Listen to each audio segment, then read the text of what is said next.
We're early. Because that's what I do. I plan my things so well that I'm early. And then I'm just sitting here for 5 minutes thinking, what the fuck am I going to do now?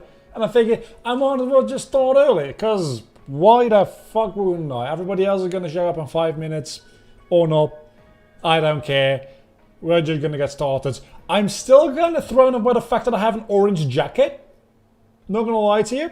That still kind of weirds me out.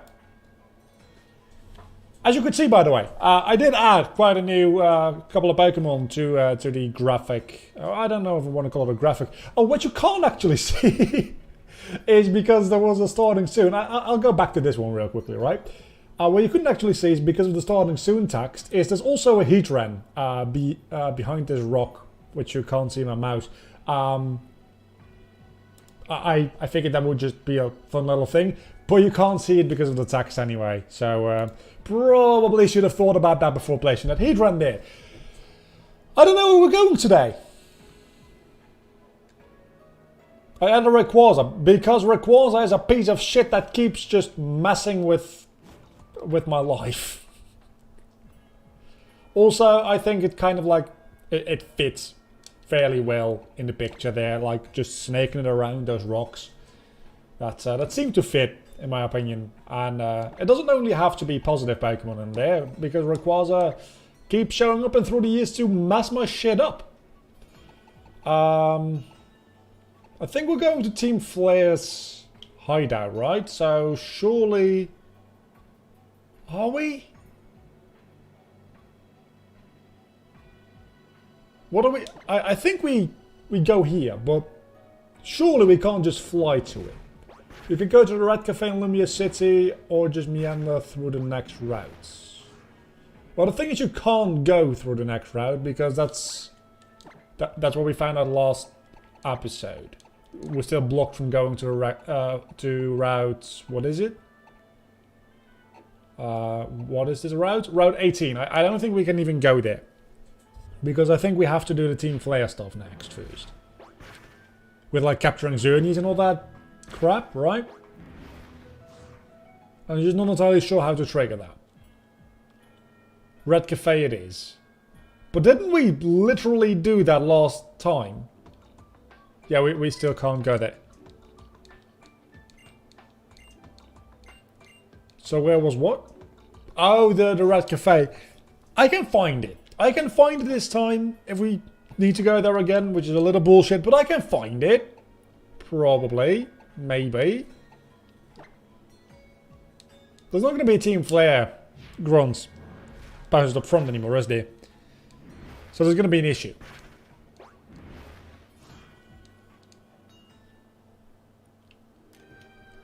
Oh, okay. So that was very easy. That was very easy. Yeah, so this is not where we're supposed to go because we did this before. I don't exactly know what we're supposed to trigger.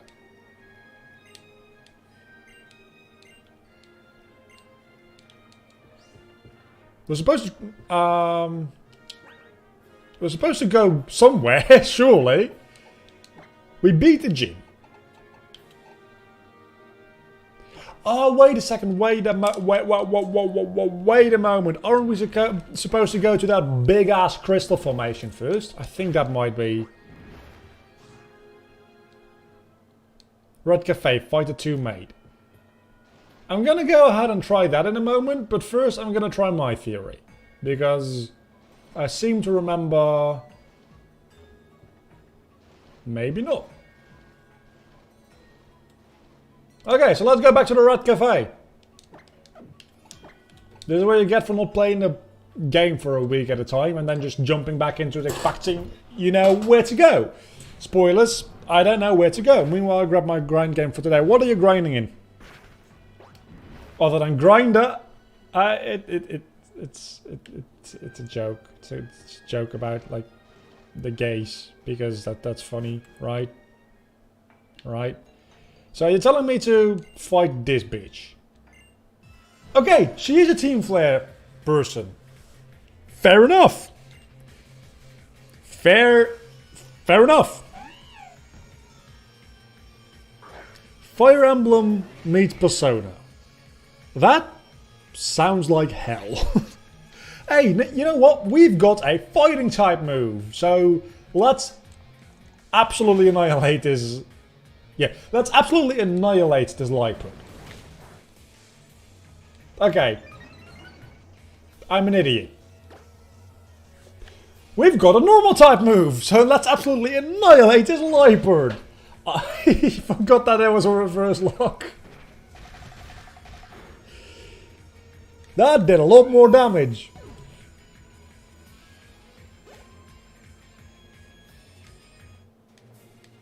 Again, it's been a week, okay? And I've actually played a fair bit of Pokemon Platinum in between.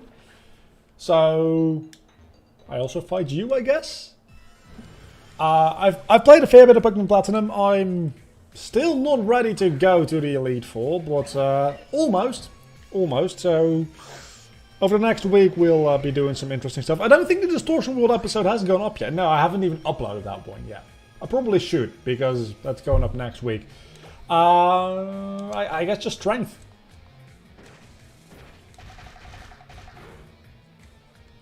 But yeah, the Distortion World episode took like, I think like 3 or 4 hours to export. So, or was it 6 hours? It took a long time to export. Like a ridiculously long time. Side note, like those kind of hell games, 7 times 7 different kinds of currency resources. Oh my god, no, okay, I'm not even, no. Just no. I refuse. I refuse to acknowledge that as a thing. 7 different kinds of currency and resources that you need to collect to level your characters. That is just that is tedium. Those games were made, well, the grinding games, I guess you did call them that. Those games are made to be played while like watching my stuff. So please do watch my stuff while you play it, because watch time and stuff. Also, something that I figured out I can do is apparently the live dashboard on YouTube actually does have a insert ad button. Also, who is delivering mail now? It's like 8 o'clock. The fuck. So yeah, I actually do have an insert ad button, which I can use to insert an ad in a live stream, which I didn't actually know was possible on YouTube. Am I going to do that? No, I'm not. Because why would I? For the 2 ad impressions, I'm not going to do that. that just seems stupid. So now what? Who's delivering me? Probably the mailman. At 8 o'clock? Oh, it's open sesame, and now I just need to, like, find where the door is. To Lysander's lab? It's got to be somewhere around here, right? Yep. Yeah, it is.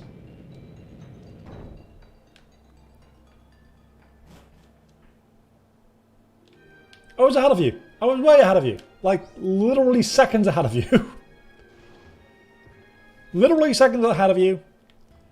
Well, actually, probably a little bit more than seconds, because there's also a delay in streaming, and I'm not streaming with ultra short delay because that seemed to be causing a lot of buffering issues for a lot of people. So I'm just on short delay because of that. And then also there's like a 1.5 seconds of delay built into OBS, so by the time you hear what I'm saying, it's probably like 5 seconds afterwards, and I was ahead of you in like my version of real time, so it's probably like 10 seconds ahead of you, which just means that I'm really, when it comes down to it, I'm kind of a genius. That's all I'm saying.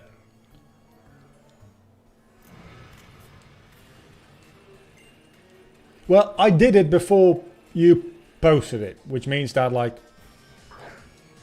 I was quite, like I was ahead of you by the delay and then a couple of more seconds. So about 10 seconds, which is not a lot, admittedly. But it makes me feel better about myself. So, please, just let me have this.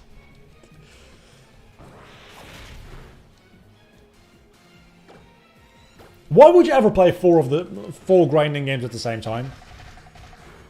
Mienfoo, Murkrab, Pyro, and Gyarados. Does he have a Mega Gyarados yet here? Or is that only in the next encounter? I guess we're about to find out.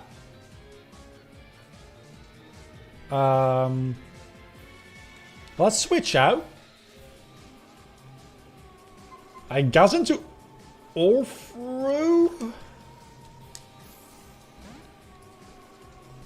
Yeah, Mega's the next encounter. Okay. What is this? What is this theme song? Listen to this music. It's a little weird, not gonna lie. I don't dislike it. It's just something that I didn't expect to be hearing in a Pokemon game.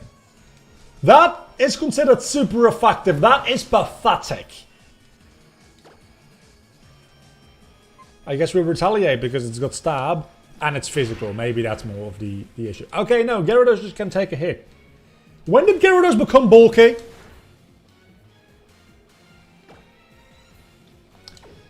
Yeah, I don't want you to die is the thing. Maybe Yagdig?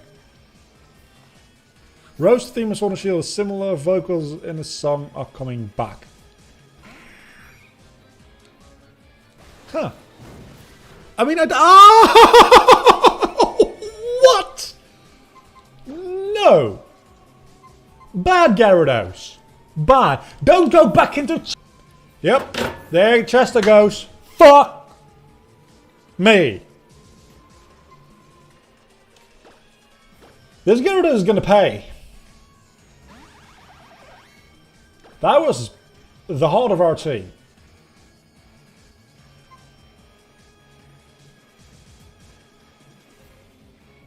I guess...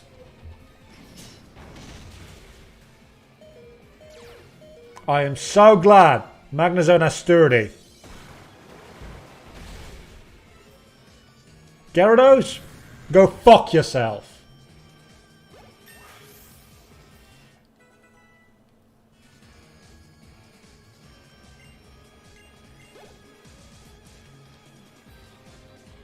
Let's hope that it is not some kind of prophecy for through the years. Losing my starter there as well. Though I guess my original starter, which was Naga, I already lost. Okay, Murkrow shouldn't be an issue. In theory.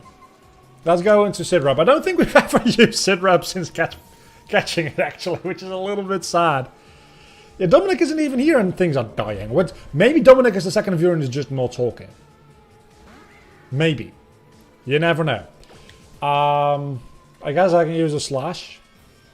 I knew of course. That is a lot more damage than I'm comfortable taking. That is... Sidrap, what are you doing? Mate! I am in so much trouble. It's kind of unreal. I guess going into Orthro is my best bet, because I can bite, which should be super effective. And also, I think Orthro is the best at taking attacks, so I can probably take this foul play. I knew it. I was 100% confident I could take it. That was not a gamble at all. I'm in danger.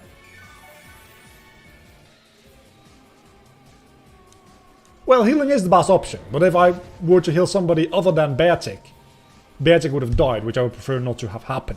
And if I healed Beartic, he would just be taken down to the same amount of HP anyway. So that would just be an infinite loop.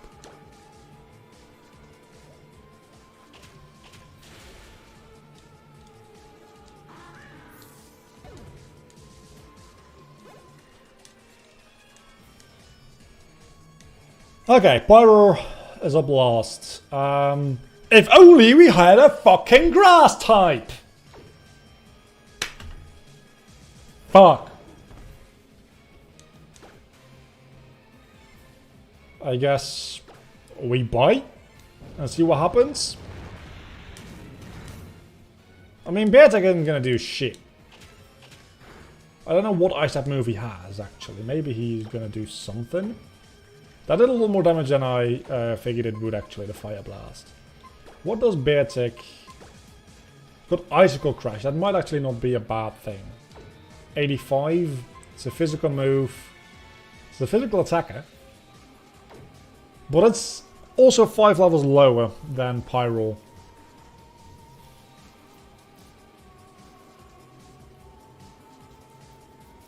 Yeah, I don't think the 5 level difference is really gonna help me there. Maybe Yak Dick. Let's see. So 102 physical attack.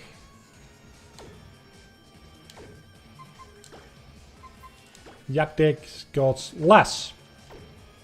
Okay, that kind of seals it. Furfro, Orfro, I mean, is our man. Keep Furfro in. Yeah, exactly.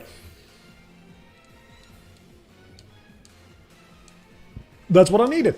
I guess Retaliate literally is just like more powerful, right? Even without stab, so with stab it should be even more powerful. Retaliate without stab is 70 against 60, but this got stab. So we win, maybe? Burrow has Hyper Voice, Dark Pulse, and Fire Blast. Only 3 moves? Huh. Okay, that does a little bit more damage. Unless he gets a critical hit, we can live another Fire Blast. Watch this being a critical hit. It wasn't. If it had burned us, that would have also been an issue. But we've won with only losing one admittedly important Pokemon, but only one Pokemon nonetheless. So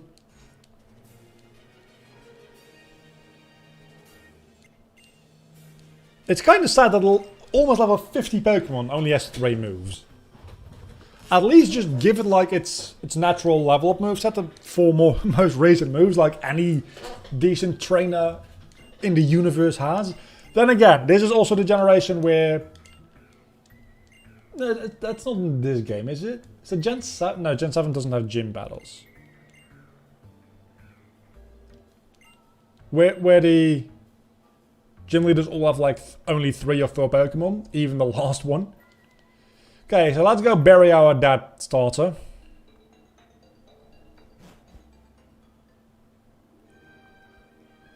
The Black Glasses could be interesting. The Rare Candy I don't really give a shit about.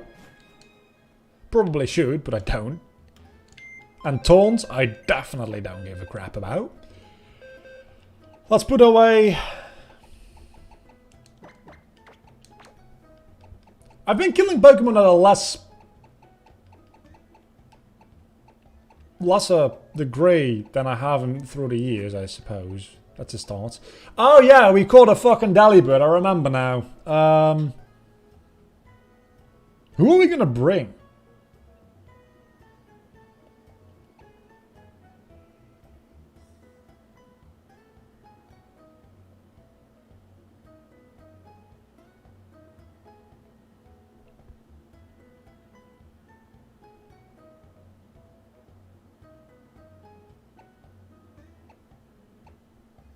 It's almost...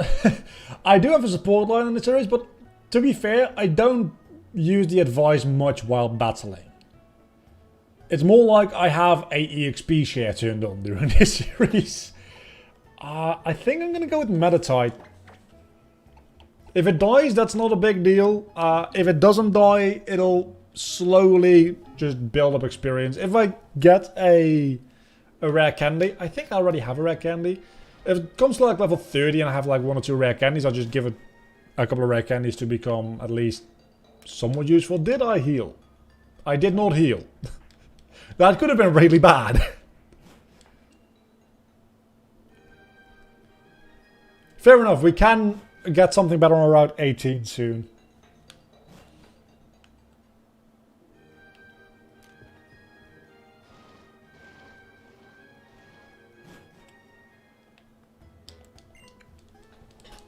Assuming we get something good at Route 18, that is, which There's no guarantee of that. Of course. I just know that we're gonna get like a fucking Zubat or something stupid like that. Which you probably even can't get on Route 18, but watch me fail so much that I get a Pokemon you can't even get on Route 18 just because the game wants to annoy me. It'll just, for one encounter and one encounter only, suddenly turn into a randomizer.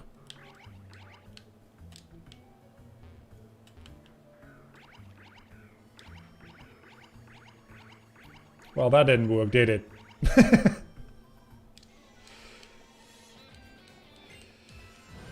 I do wonder, I mean, I kind of, on the one hand side, I'd like to know what I can get on Route 18. On the other hand side, I'd very much prefer not to know what I'm going to miss out on Route 18. Because I'm going to get something bad, we all know it. Let me think. Why is everything suddenly so high leveled? This thing's level 46. Your boss's highest level Pokemon is only like 1 level higher. What is this bullshit? Stockpile could be bad. Do we have anything to deal with bulky poison types?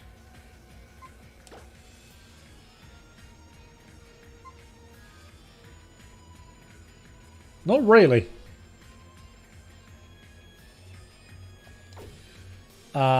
I guess we better use Wing Attack because over the course of 2 turns, Wing Attack does do more damage. And this dude...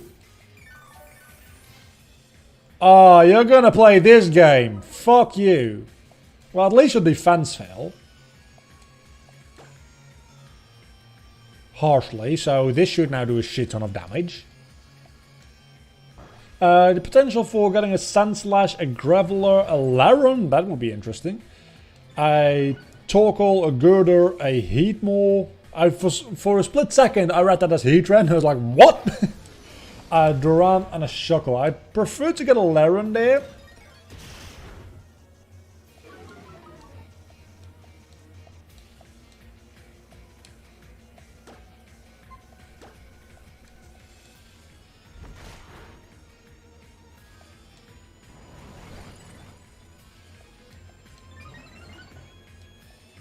Oh, your defense increases and decreases depending on the stockpile. That makes sense. So, only just after he used... Okay, the strategy doesn't matter anymore because Swallow died.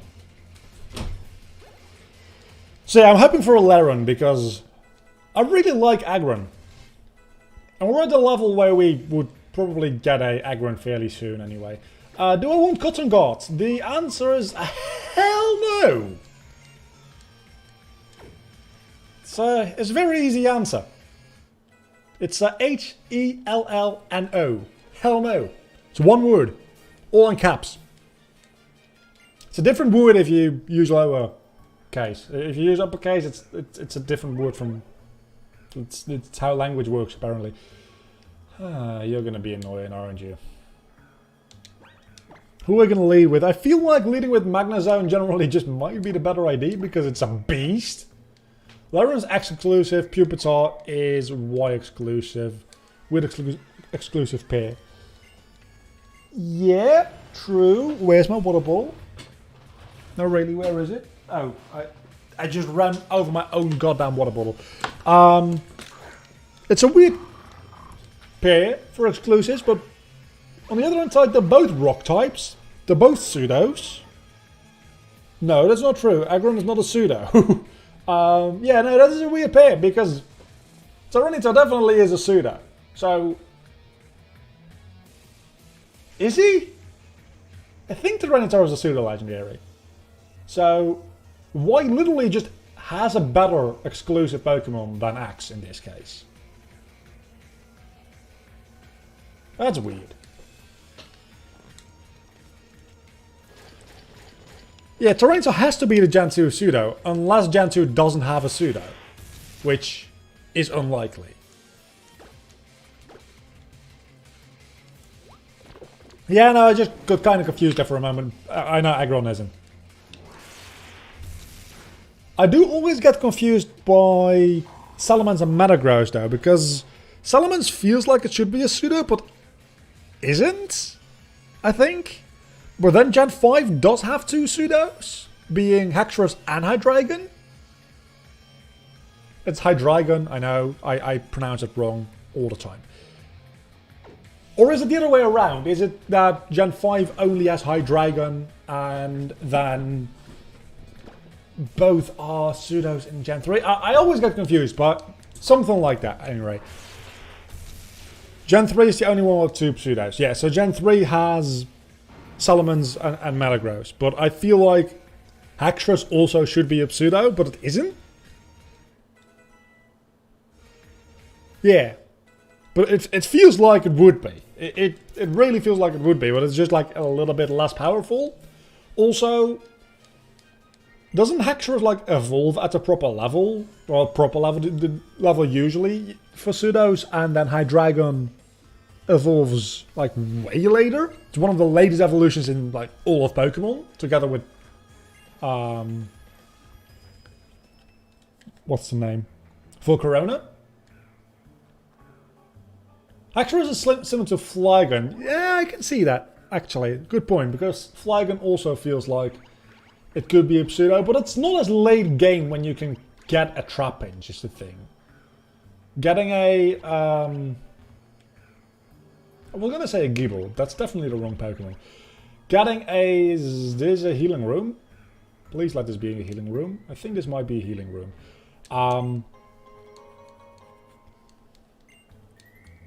Getting a... What is it? An Axew. Axew is a way, like... It's a fairly late game Pokemon to get, right? Yeah, Hydreigon is 64, Volcarona's... Volcarona's only 59, which still is a very high level for evolution in general, but I thought it was also like level 65 or something. Dragapult is level 60. Wait, does that make Hydreigon literally the latest evolution of any Pokemon level-wise? I don't think anything evolves beyond level 64, right? So like a level 70 evolution? Latest evolution level-wise. And if we're being honest, it's not that great. I mean, it's pretty good, but it's not that great.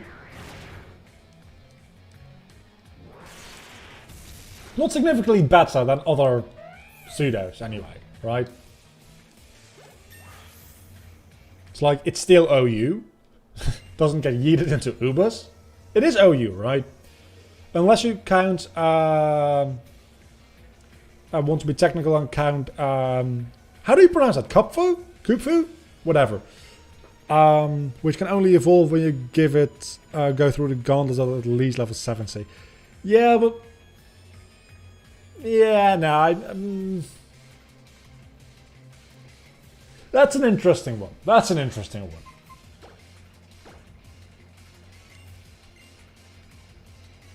I guess... I don't actually know how that evolution works. Does it actually need to be level 70, or is it like...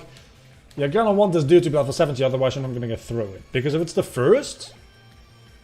That definitely counts. If it's the second... I'd argue that that doesn't count as being like a level 70 evolution. You say it even goes down to fucking UU. That's a little pathetic for something that evolves at level 64. Something that evolves that late into its final stage should be swapping between OU and Ubers, not OU and UU. That's all I'm saying.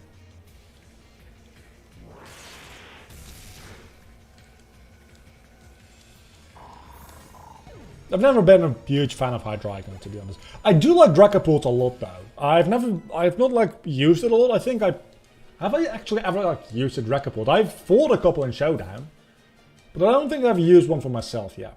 I like its design, though. It's a little bit weird that it just grows pre-evolutions on its face. But I like it as a design. It's probably... I'm going to go ahead and say it's probably one of my favorite Gen 8 designs, and there's not a particular like long list of Gen 8 designs I really like a lot. At this point in time. I know that's what people said about Gen 5, and I'm not trying to hate more on Gen 8 just because it's Gen 8, but it's like... There's a lot of designs I like. I like Rillaboom. I like Rillaboom a lot. And obviously the first stages of all the starters are really, really good. But then you've got like the water type starter, whatever its name is, like the Inteleon line is just sad. And fair enough, I do like the Cinderace line as well. I also like the Galarian Zigzagoon line, all the way up to Obstagoon. I feel really weirded out by Berserker. Like, it triggers something primal inside me, which just weirds me the fuck out.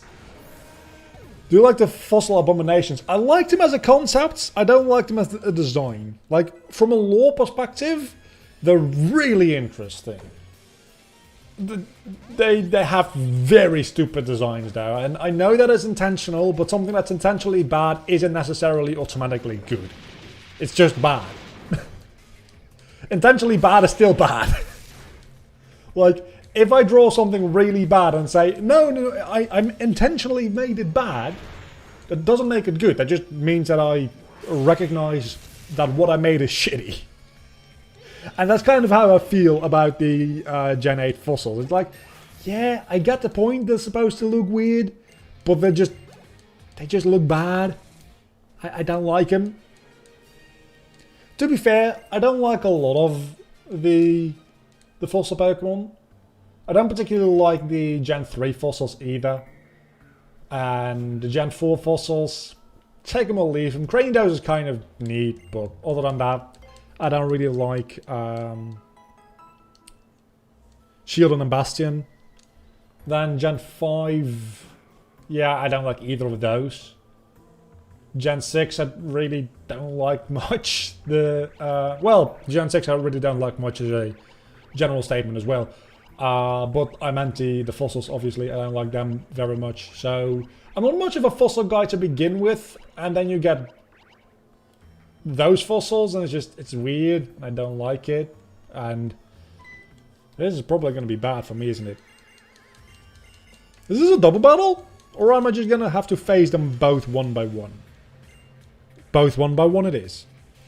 Gen 6 is very interesting fossils, Rock Dragon and Rock Ice. Well, I was talking purely about design. I like the idea of being Manectric and Drapion. Okay. I kind of like, at least, being Santa Claus. I really like being Santa Claus. I like the idea behind the T-Rex one. What is he called? Like Tyrantrum or something like that? I like that one. But its design is like kind of like, yeah, you're a T-Rex, and that's just kind of it. Which Gen 1ers probably love that design. But honestly, I just think it's kind of boring. Tyrantrum, I was right. And the second one is a Lipodon and Bishop. Drapion, let's see. Let's go into Orthro.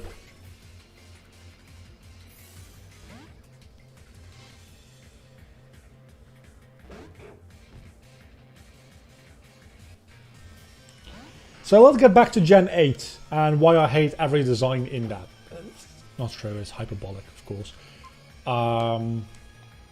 What other designs are good in Gen 8? I don't know them all off the top of my head quite yet. I don't like the legendaries. Holy crap, the legendaries are bad. They're really bad. Like, when they don't have the shield and sword form, they're just like, they don't seem like complete. And when they do have the shield and sword form, they just look bad. It's just neither solution works for me. It's just really like poorly designed. And then you've got Eternatus, which the best thing about Eternatus is its name. It's just there. I don't like its design. Eternatus is really satisfying to say though. I'll give you that much. Just Eternatus. But other than that, fucking hate it.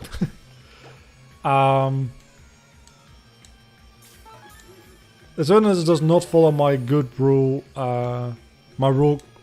Let's read it again. Eternus does not follow my rule concerning good Pokemon designs, which is. I'm very curious because I don't have necessarily a general rule. I just look at something and then I figure something's wrong here. What's wrong? I don't really think I have a general rule. Other than it needs to be something recognizable, maybe. That is a good base rule. It's got to be something that's recognizable, which Eternatus definitely is not. If you're talking about Pokemon being over-designed and looking more like Digimon, Eternatus is a perfect example of that.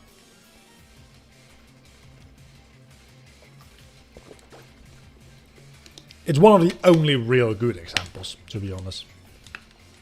Usually when people complain... You know what? I'm just gonna sucker punch, and whenever you want to damage me, I'm gonna damage you first. Who's laughing now, bitch? Why are you using acupressure every single time? I'm not gonna last long, and you're gonna have a massive HP stat, so please attack me. Thank you. That was scary.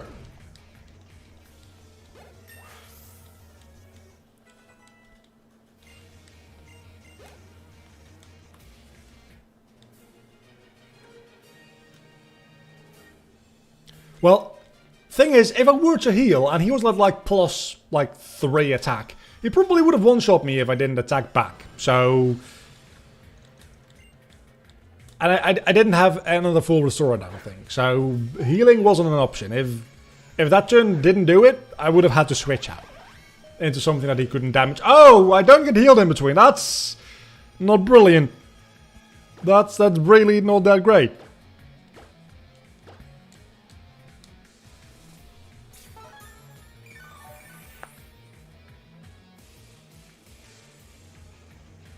And that's going to be super effective, because, of course. Let's see. A Thunderbolt should be able to do a decent amount of damage. Oh, you outspeed.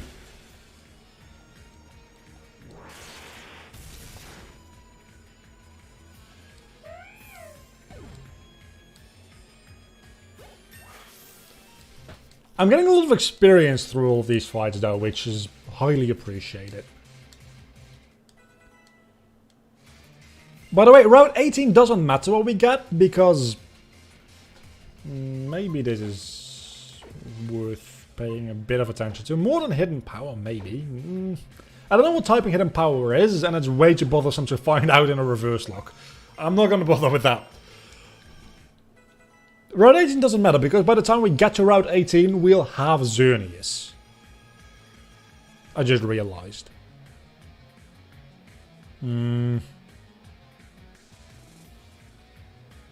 Let's go into Yaknik and Quick Attack.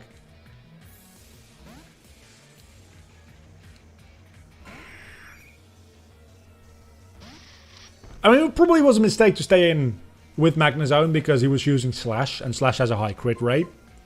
So if that was a critical hit the second time around, I probably wouldn't have survived. Oh, that's bad for me, isn't it? That's not good. I guess we go into Sidrub and then... I don't have Retaliate PP anymore, so I can't use that.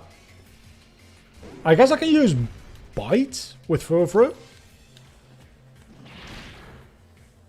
Oh, wait a second. I've got normal type moves on you. I've got Slash. Yeah, probably this will do. Third type is a weird and reverse. Weak to Fighting Bug and Dark, maybe Dragon if immunity gets converted to weakness. Immunity gets converted to being super effective. Also, that did a lot of damage against me. This Bisharp is no is no. It is a bitch. There's no laughing matter. So yeah. As you could just see with Shadow Claw and Pidgeot, that was super effective. Usually that would have been 0%. Now it's 200%. Please don't. fucking critical hit! Shit!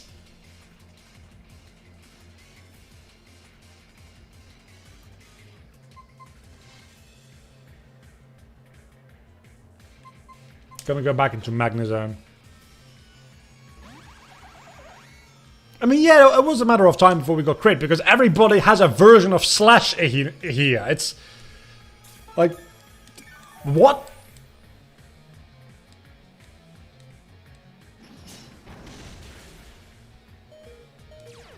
Sturdy is an amazing ability. I love it. It's not going to help me healing up because he's going to do the exact same fucking thing again.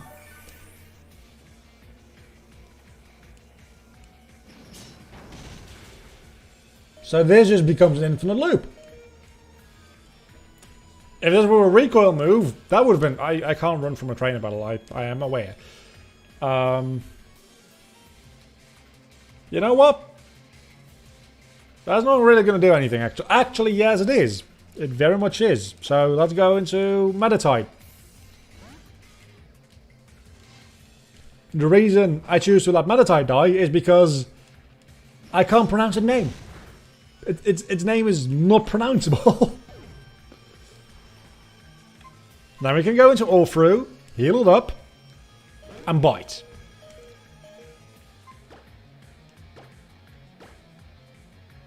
I have no idea how in the fuck we're going to take on Lysander's second battle, because I don't think we get Xerneas until after that. Hello, silly Grudron. You've come to watch me in a very dire moment. Namely, that being me getting absolutely annihilated by a bishop.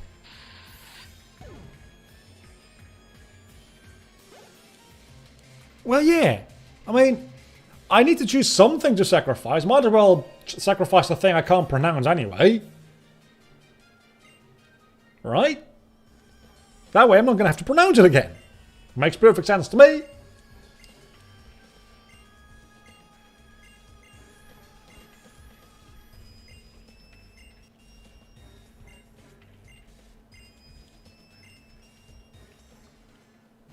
Okay, so now we go back to...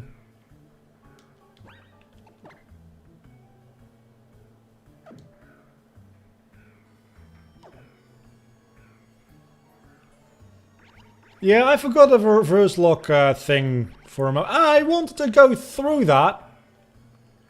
I wanted to go through that door. Fantastic, you got me a hyper potion.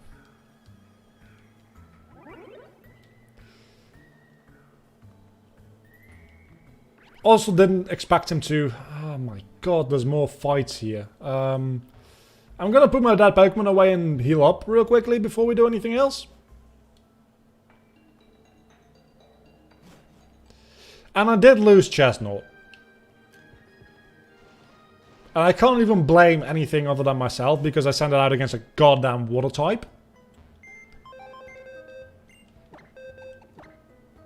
So, who died again? Definitely Meditite died. Somebody else died as well, right? Was it Yagdik? Oh, Beartic died. That's right. Delibut, you know what? I just might. I just fucking might. I'm so done with this shit.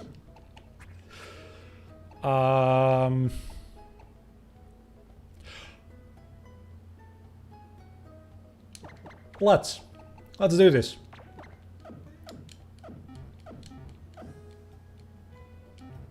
That seems we've got 2 open spots. It's like it was meant to happen this way. Let's heal up as well because that's an important part.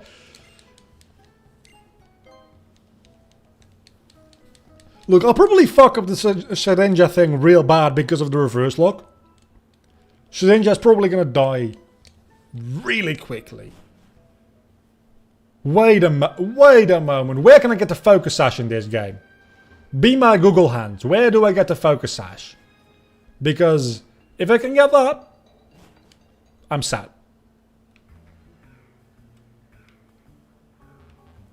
I have to go through this entire thing again.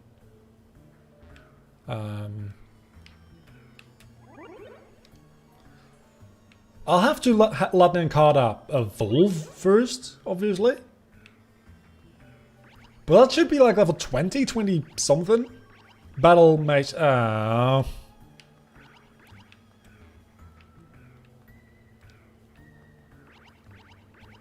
So what you're saying is I just can't get it. Because we're not going to go there.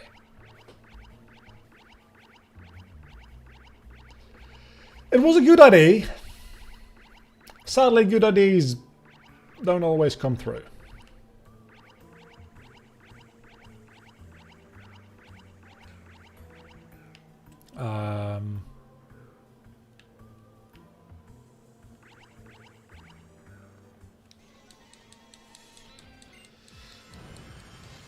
So we'll just have to keep in mind what typings work against Shedinja in a reverse lock, which is going to be really annoying and weird.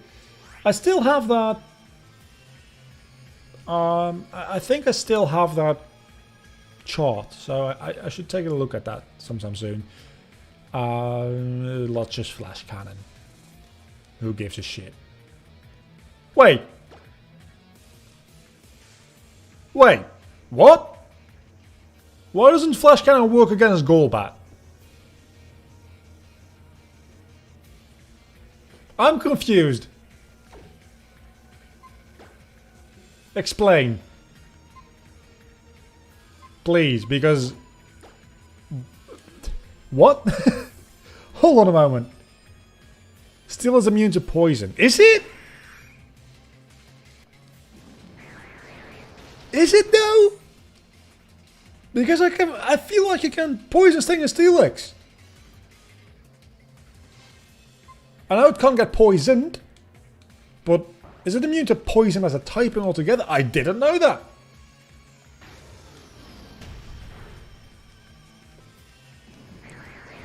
Very well could be.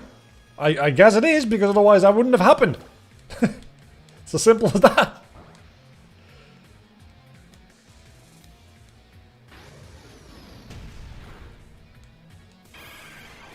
Steel is usually immune to poison, so it's reversed. I honestly did not know that. That is entirely new to me, that information. How did I not know that?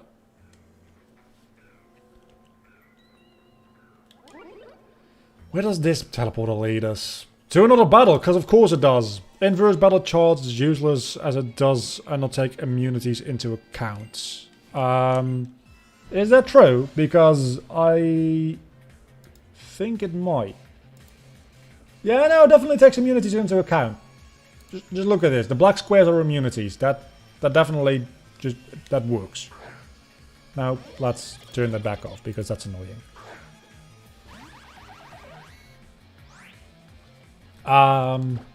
So don't use flash cannon in this situation is what you're telling me.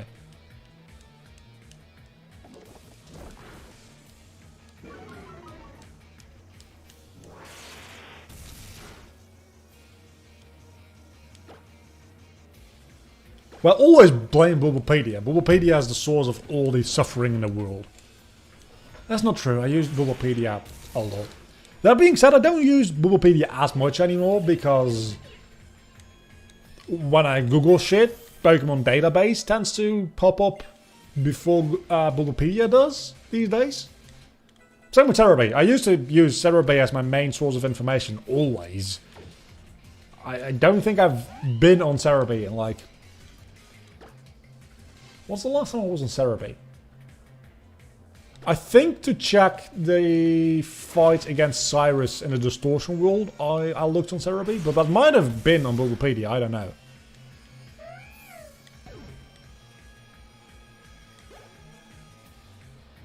Normally that mob would have killed. It very much would have. In this case, no. Ninkata, Fury Swipes, it's literally just like better than Scratch, right? In most cases it will be. In some cases it won't be, but you also got to consider the fact that the chance of getting a crit with a multi-hit move are technically higher because you're hitting multiple times. So on average, it's much better than Scratch. Do I need to heal? I probably do, yeah. Let's heal up Magnezone. And why not? Let's also heal up Yak Dig just because I'm not taking any chances.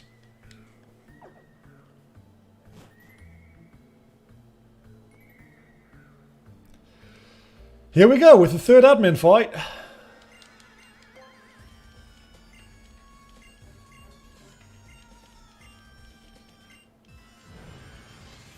Need something for my Pokemon templates when I don't use TCG pictures.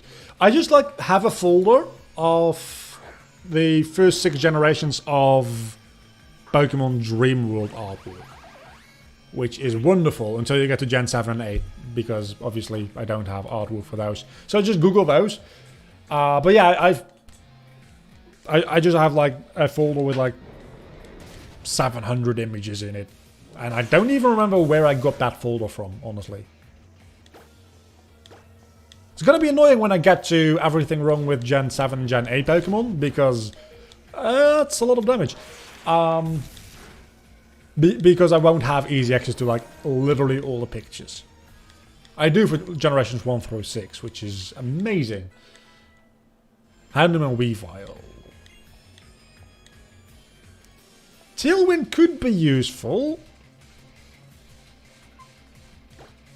More useful than Twister, I'd say. Maybe not. But I really haven't used Twister since I got it. So I'm willing to take the risk.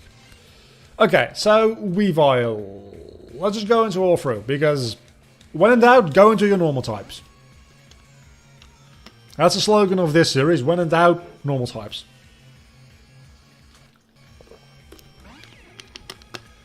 If I can't abuse the speed button, I need a new slogan. Oh, I can just use Bite. That's even better. When in doubt, use the Fluffy King. Honestly, I don't know why I didn't put Orthro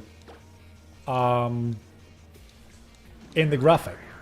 I probably should. Because this man saved my life so many times. I think it's the longest lived Pokemon we have at this point, right? Because obviously Chestnut died. And we got this one just after Lumio City. And okay, technically speaking, we did get that Weedle, which is still alive as a Beedrill, but we haven't really used it in like forever. So yeah, Furfrou definitely is the longest living thing we've been using. You missed the death of our Chestnut and Beartick and Meditite. You missed quite a lot of death. But we also got the elevator key, so yay me? Maybe?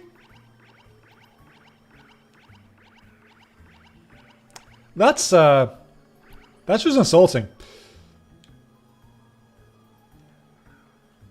I mean, nobody cares about Meditite dying, because Meditite literally lived for 20 minutes on a team and then just got sacrificed to die.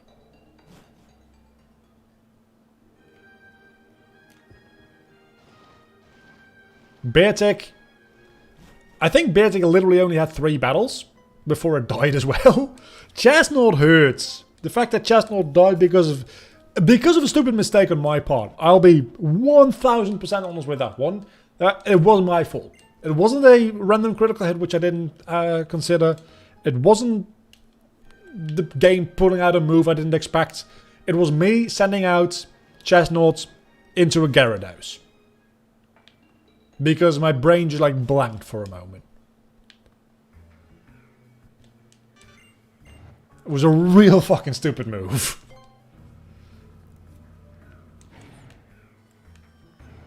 Oh, I remember where we are now. This is where AZ is locked up, right?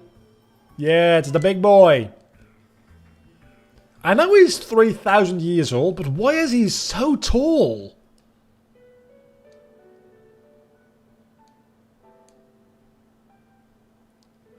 It's really weird, but the moment I hear like this music and see the cinematic and like the subtitles, my brain goes into, I should be narrating this, but hell I'm not gonna narrate this. Because nobody gives a shit.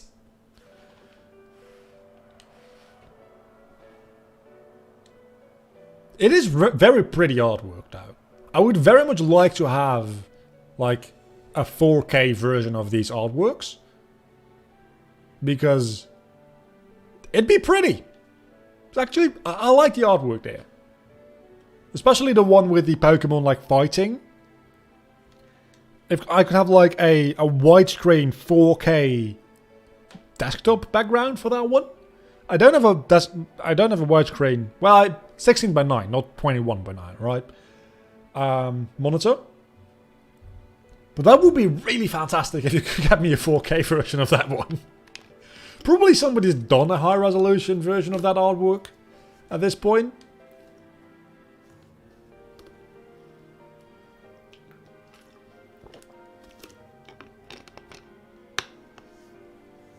Either because of the cursor keeps growing, which would just be weird, but alright. Or reference to ancient history where Greek Romans were portrayed as larger than current humans. Were they now? Huh. That is very interesting. Better question, why are we getting this backstory now instead of 3 badges back? Because the pacing in this game is so bad. The pacing in this game just does not exist. Well, maybe it's not necessarily pacing. The pacing also has issues. It's more the structure of the story, right? Because you get Mega Evolution and then that is like a mini arc and then that just gets dropped and then you do like 3 or 4 gyms back to back to back to back. And then you get this. Like, you could have like spread that entire thing out a little bit more so that getting Mega Evolution feels a little bit more impactful. Then the main gameplay gimmick doesn't like last as long throughout the game, which is probably why they did it the way they did it. But yeah, no, the pacing and like story structure of this game is bad, like, really bad. I don't think that's a controversial opinion. I think this is probably the worst based Pokemon game in existence. The pacing for Gen 1 also is kind of bad. But that's Gen 1, and Gen 1 doesn't have a lot of good things about it other than it started everything after it.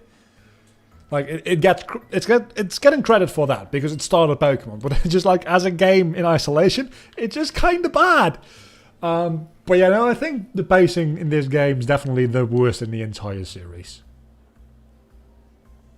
Gym Snorlax, Fossils, Gym Mega, Gym Racetrack, Perky Factory, Ice Cavern, Gym Plot Bomb, Gym, finish the game. Exactly.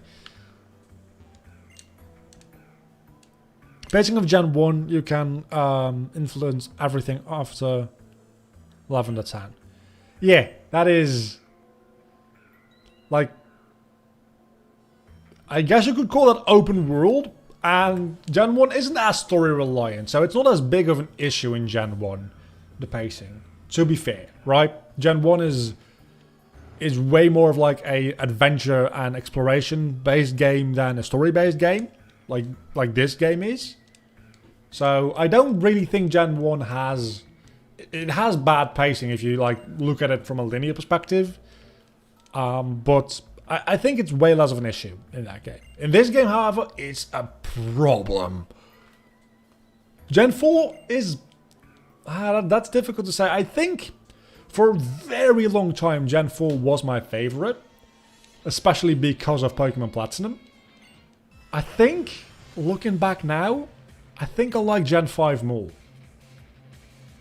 I think I like Gen 5 more than Gen 4. Not by a lot, but by enough to be somewhat comfortable. What is it with all these Golbat and Crobat? I guess we go into all through. It's like, if Gen 5 is a 10 out of 10, which it isn't, but just like for scaling purposes, Gen 4 is still a 9 out of 10. Maybe even a 9.5 out of 10. In my opinion, that is, of course.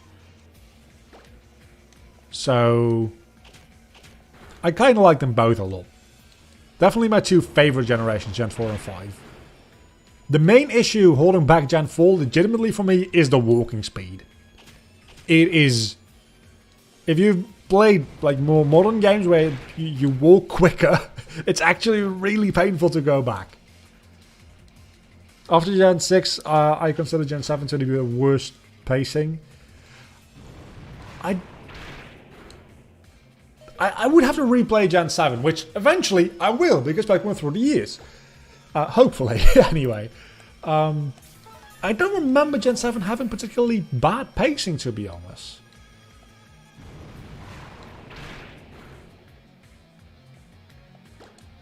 But I also don't really remember much of Gen 7. Let me rephrase that. I don't really remember much of Sun and Moon.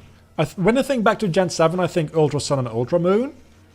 And maybe that's why I don't remember that bad of a pacing. Because I know like a lot of like story, like just little story beats and like just little driplets of information were added throughout, like between the gyms. Which makes the pacing feel a little bit better, I suppose. Taking those out, but I don't know which ones like were major changes and which ones weren't from the original games anymore. So I'll have to... I'm not actually playing Sun and Moon in through the years, am I? I'm playing Ultra Sun.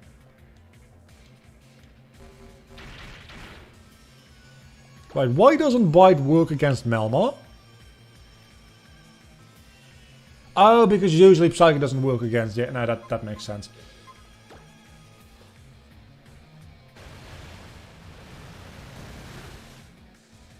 Better question. Bad game that you can remember or boring game that you can forget about? For the purposes of me having stuff to talk about on screen, definitely bad games to remember.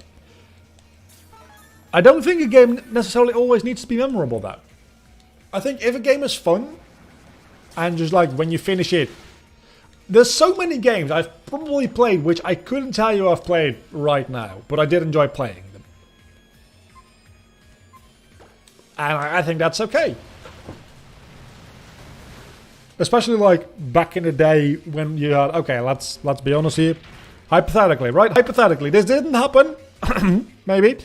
But back in the day when you had like R4 flashcards for your DS, I had like, hypothetically, I had like 100 games on my DS. There's a lot of games that I had a lot of fun with on that.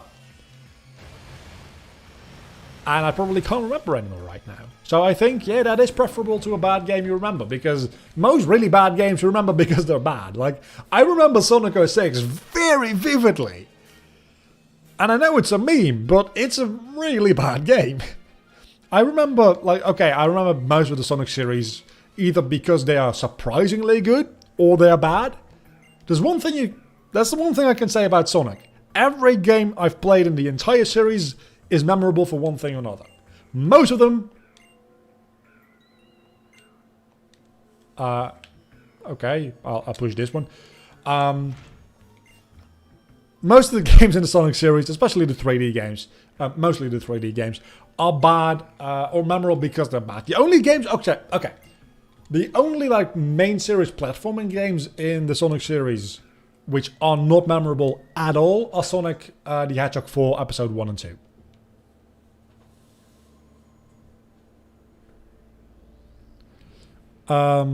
Ultra Sun, Ultra Moon and Sun and Moon are 95% same game. You aren't missing a lot. I know, but that 5% difference can make a huge difference. Pacing isn't that, like... Pacing isn't, like, that difficult of... Well, it's a pretty difficult thing to get right if you're, like, a bad writer. But pacing doesn't necessarily need a lot of change to be fixed. You can have the, like, mostly the same story beats, with just like a couple of things added in between, and that can fix the pacing of the story really easily.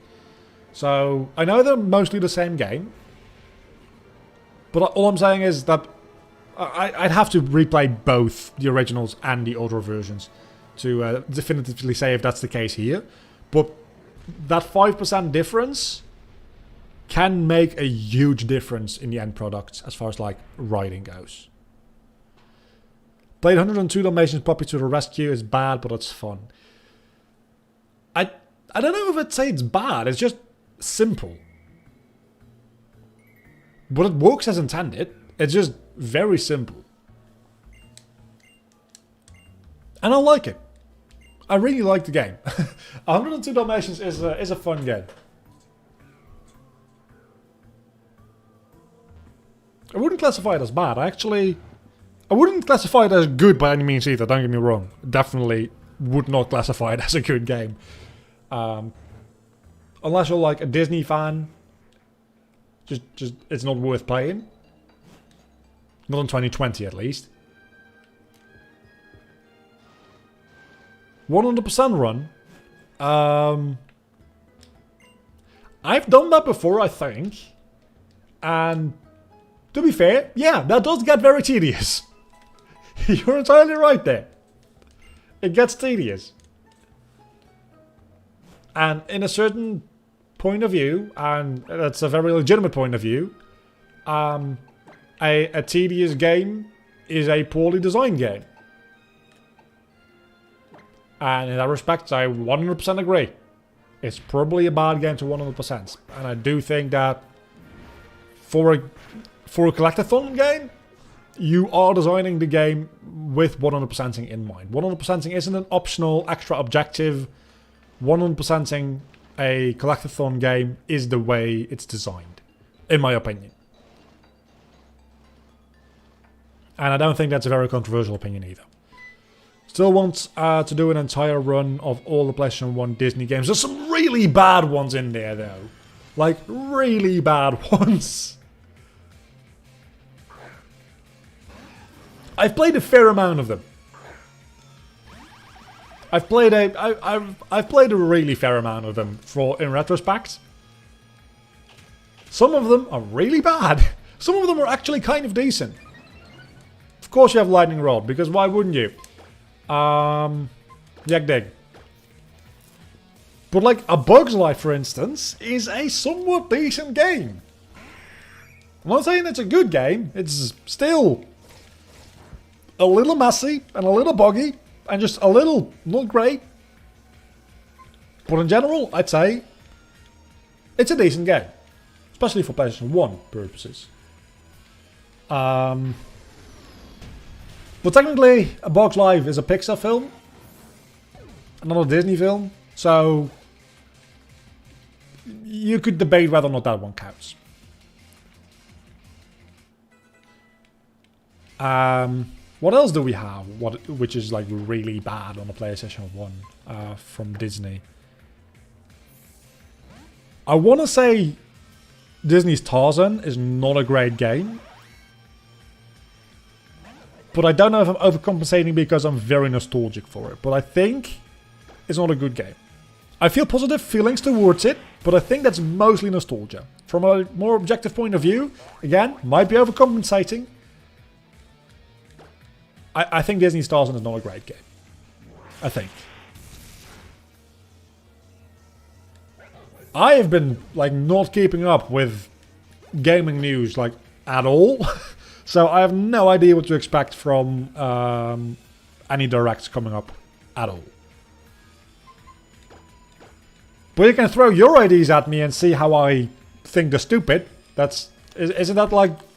That's kind of the pitch of doing live streams, right? You tell me things that are happening, I say why they're stupid. We do that for 2 hours and then I'll leave. That's pretty much like the agreement we have. And for that, my channel generates watch time, which then analytically is good.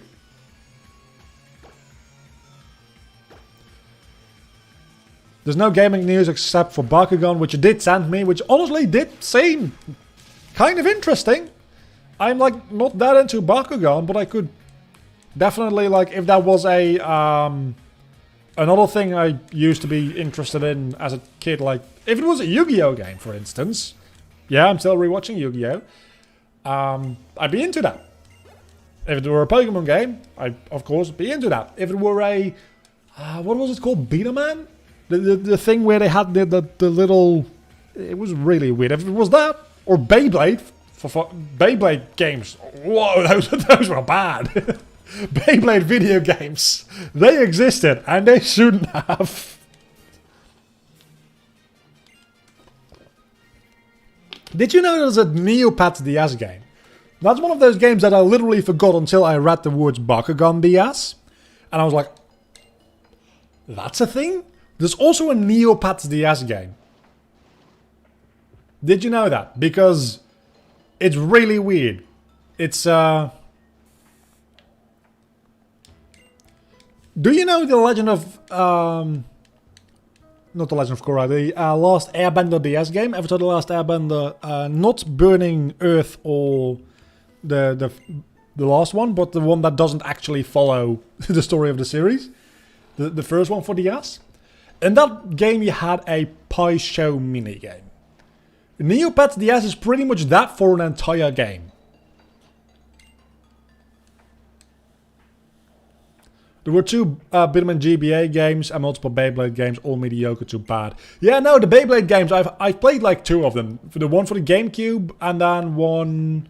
I don't remember the other one. I remember playing another one as well. Was it for the DS? Maybe. I don't know. I think so, at least. Did I only play the GameCube one? Anyway, I remember the one or two I played, I don't exactly remember, being bad. Like, offensively bad. And I liked Beyblade as a kid. I really liked Beyblade quite a lot. Which, looking back, is really fucking stupid because they're just spinning tops. With like ancient spirits locked inside them. It's the most fucking anime thing ever, okay? It's so aggressively anime. It's kind of amazing. But you have these spinning tops and they just anime fight it by putting in ancient spirits and like monsters and powers, and it's wild, okay? Putting ancient spirits into your cards. Well, it's not in the cards themselves in Yu-Gi-Oh, but you get my point. Totally fine. Putting an ancient spirit into your sword. Totally fine. That's Shaman's sword, by the way. Putting an ancient spirit into pretty much everything. That's just anime in general. Especially in like the late 90s, early 2000s. But in spinning tops? Really? You couldn't come up with anything better. Nothing. Beyblade's got banned at your job? What did he use?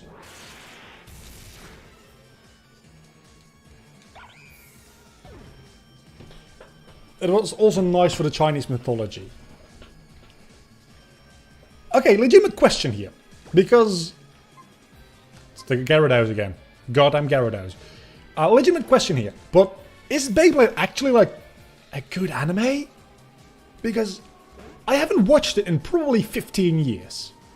I watched it on television. I didn't like follow it, just whenever it was on, I watched an episode like you used to do. Was it a good anime?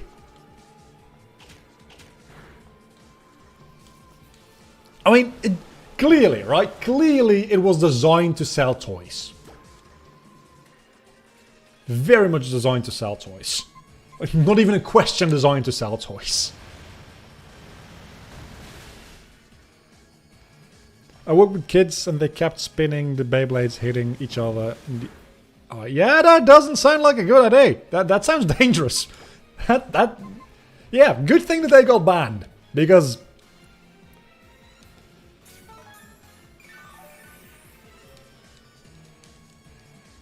I remember having one of them plastic arenas, which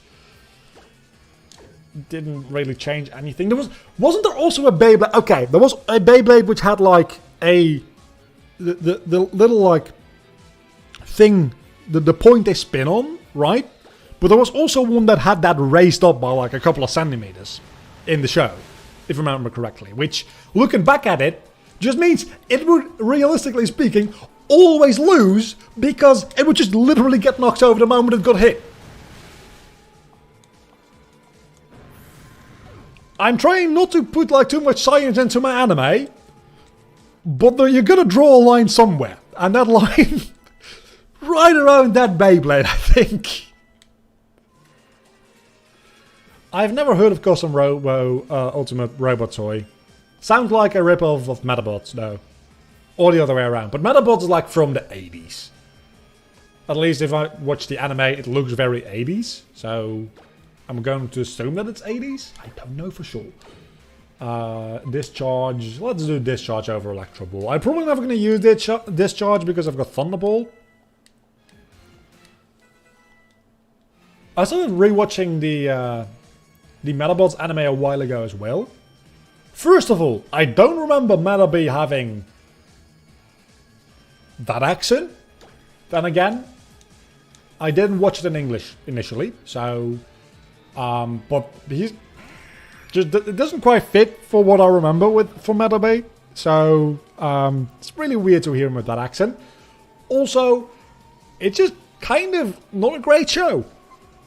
Really disappointing. I stopped watching it after like 10 episodes because I wanted to watch it because I wanted to make a video on the Metabots video games, and I figured, let's watch the source material. Well, I guess the source material probably is a manga, but I'm not gonna read. I'm not a nerd.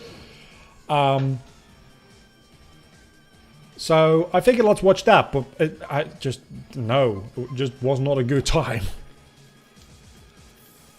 I did not like that.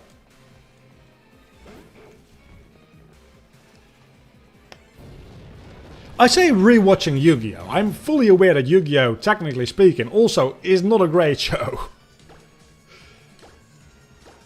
It's really... Okay, now, let me rephrase it after I take a drink of water. Yu-Gi-Oh! Has the issue of being both a show and a card game. Because in a vacuum, if you don't like think about the rules of Yu-Gi-Oh! And just enjoy it as an anime, as a TV show, it's very entertaining.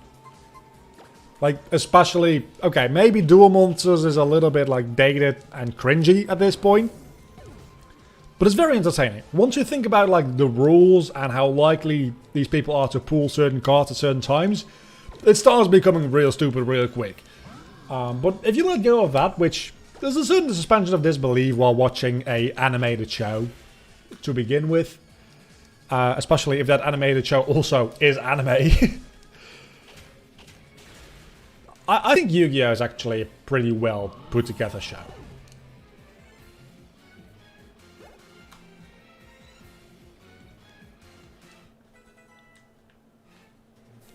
But I definitely think that Yu-Gi-Oh! Duel Monsters has its high and low points. Whereas, well, most of the series have high and low points. But I feel like Duel Monsters like goes up and down a lot more because it's like Battle City is amazing. Actually, if you count the filler arcs, it goes up and down a lot. If you just count the canon material, it just like keeps getting better, honestly. Because Duelist Kingdom is kind of nice, Battle City is really cool, and Dawn of the Duel is fucking amazing until you get Penis Dragon.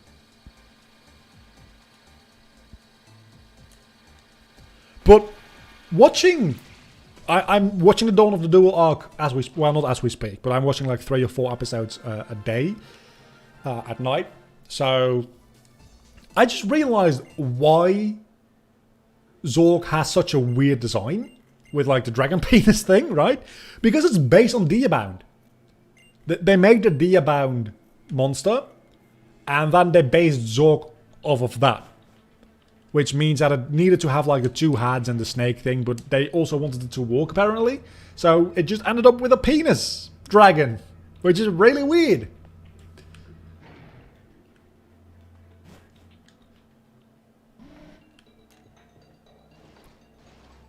I hadn't really noticed the similarity. Well, I had noticed the similarity between the two. I just like...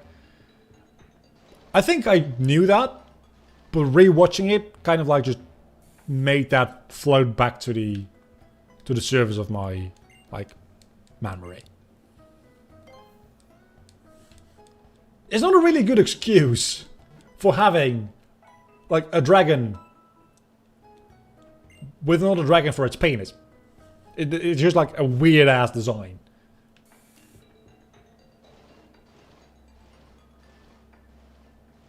But I understand it a little bit more.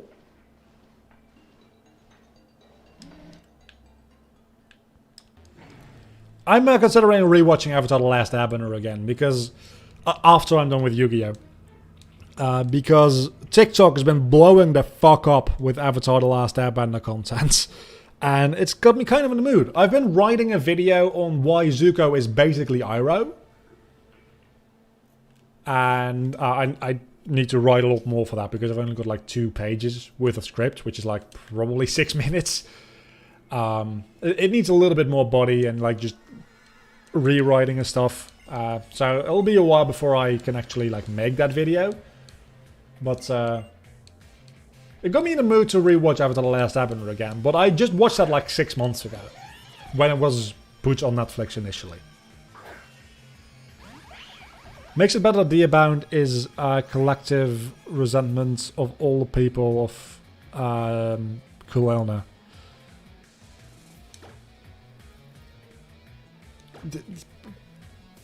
I don't see how that justifies Peanut Dragon, but sure. Like, in universe, power scaling wise, that makes sense, right? And they really should do a better job of communicating that to the viewer as well. Maybe in the original Japanese dub does it a little bit better. I don't know about that. But they just kind of like mention it once in the throne room scene. First time you see Deerbound in, like, after the first duel with Kaiba. And then it just kind of seems like Mukora himself is just a very angry, powerful bitch. But that's not quite how it works. I don't know, it's weird. Anyway,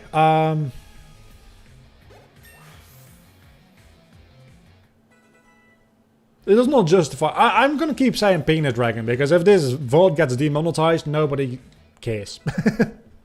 Nobody's gonna watch this after the facts. I've been keeping an eye on the VODs, and nobody's watching this after the fact anyway. So any ads that might be put on it being gone, it's like probably like on a monthly basis, that's probably like 10 to 15 ad impressions that I don't get if this would get, or if all my live streams get demonetized. So I don't care. Yeah, little Karibo. I know he's got like other shit to deal with, but it'd be great if he could start like doing the Dawn of the Duel abridged, because I've been waiting for that for a long time. Like, really long time. That being said, the thing about... I still love Yu-Gi-Oh! Abridged.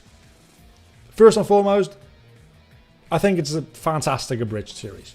The thing about it, in comparison to like Dragon Ball Z Abridged, which is the other huge one, is that Dragon Ball Z Abridged kind of like evolved its writing as it went on and went into being bigger, and its audience grew with it.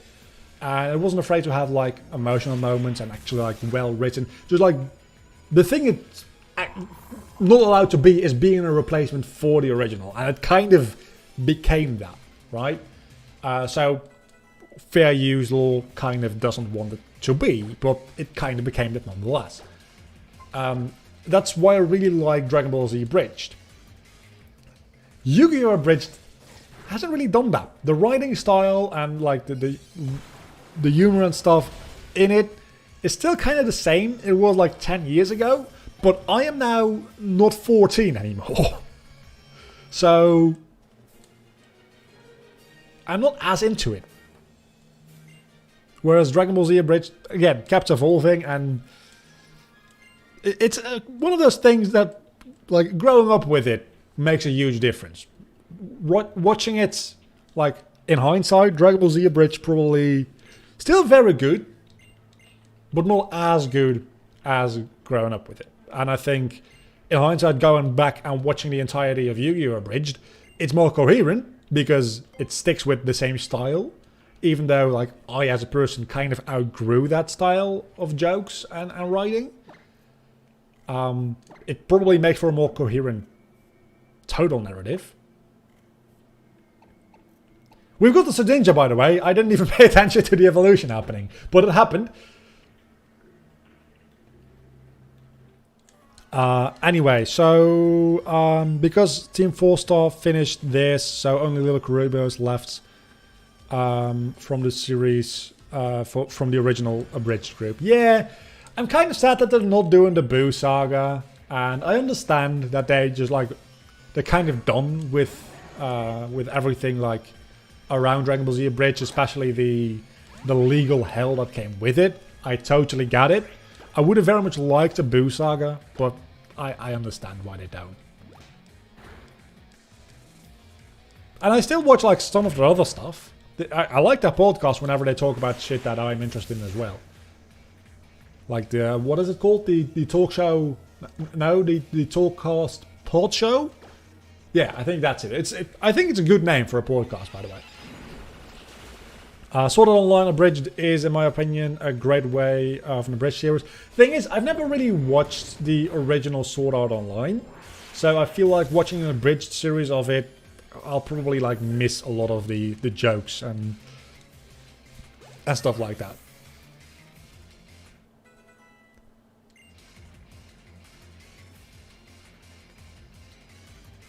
Currently, I only watch Sword Art Online, Bleach, Fate's Unlimited Blade Works Abridged. Which, are you watching 3 abridged series at the same time? That sounds exhausting. Oh, wait a second. They are still updating and coming out with new episodes, I'm guessing then. I was thinking you were, like, binging and like just like watching 2 episodes of that and then going to 2 episodes of that and then 2 episodes of that again and abridged and then OG. Interesting viewing experience. It would be, but I feel like I'm not very big into abridged series, right? The only abridged series I've watched are Dragon Ball Z Abridged and Yu-Gi-Oh! Abridged. For both of those, watching those before the source material, you'd miss so much. It would be so much less fun. Like, so much less fun. Like, a lot of, especially Yu-Gi-Oh! Abridged has a lot of inside jokes. Based on, like, tropes in Yu-Gi-Oh! Like, Atam saying, "Tell me!" every 2 fucking seconds. Especially in the later half of Battle City. It's kind of insane how many times he says "tell me" in every single duel. It's wow. You wouldn't get why that's funny, or even if that's funny, if you hadn't watched the source material. But they spend a lot of time on that joke. And I kind of feel Dragon Ball Z Abridged kind of does the same with, especially Vegeta. But the thing with Dragon Ball Z Abridged, I'll give it that, especially Namek Saga and Cell Saga, is that they do such a good job at their own writing that it could be a replacement. So you'll probably still end up getting the joke. So if it's that quality of writing, I'd honestly believe that watching Sword Art Online Abridged without watching the original might be possible and still get it. But I feel like for most abridged series, at least the 2 I've watched, you probably want to see the source material before you see the abridged one. Just because you'll miss out on a lot of references and stuff. They're still updating once a year. Once a year is not quite all. Then again, the last 5 episodes of Dragon Ball Z Abridged, not counting the final episode being 3, also took like a year each to make almost, so who knows. Okay, one more thing. If the game allows you to do a bonus gauntlet, do not throw me back to the main screen if I... What?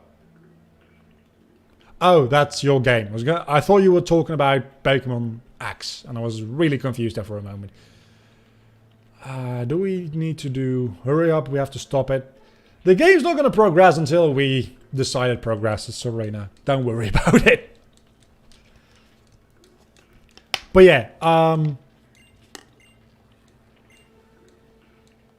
games that throw you to the main screen when you die and just rely on you to manually save, that is highly not okay for any game that was made after like 2005. I say fully aware that one of my favorite games of all time, Final Fantasy X, does this exact same thing.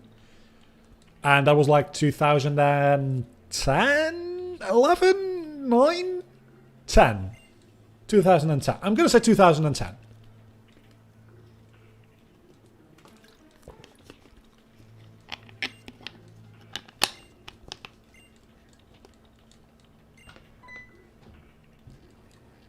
That bitch just ran away! You're leaving me alone to deal with like 4 people. Do I really need to... I can just like... Come on, just give me Xerneas. Just give me Xerneas and I'll beat your asses. Do I really need to fight all 4 of these? I think I do.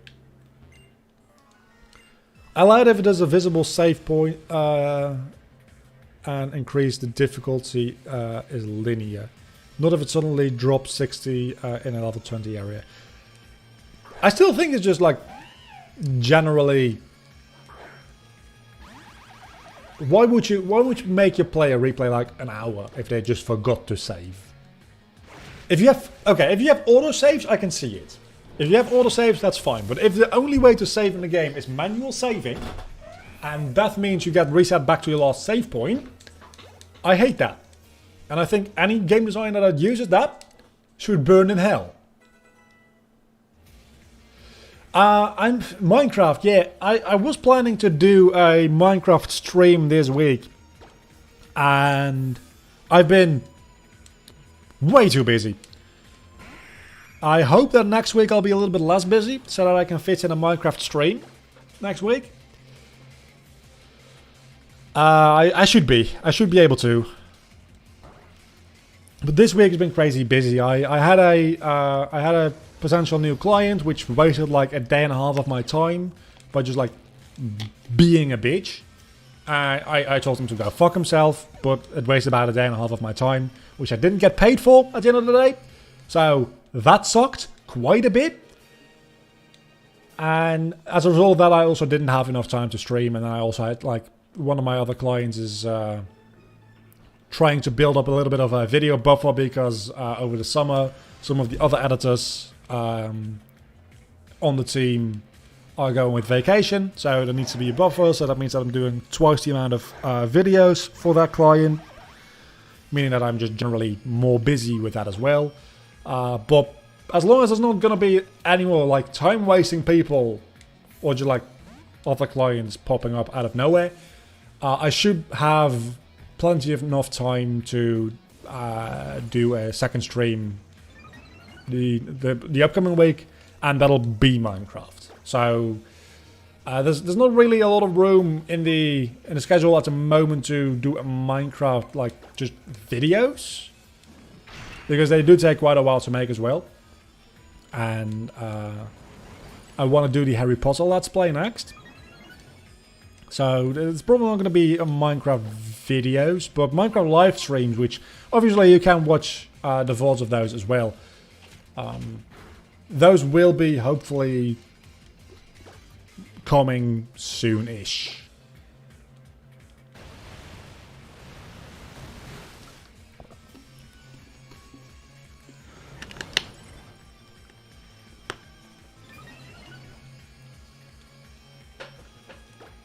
So that is the answer to that question.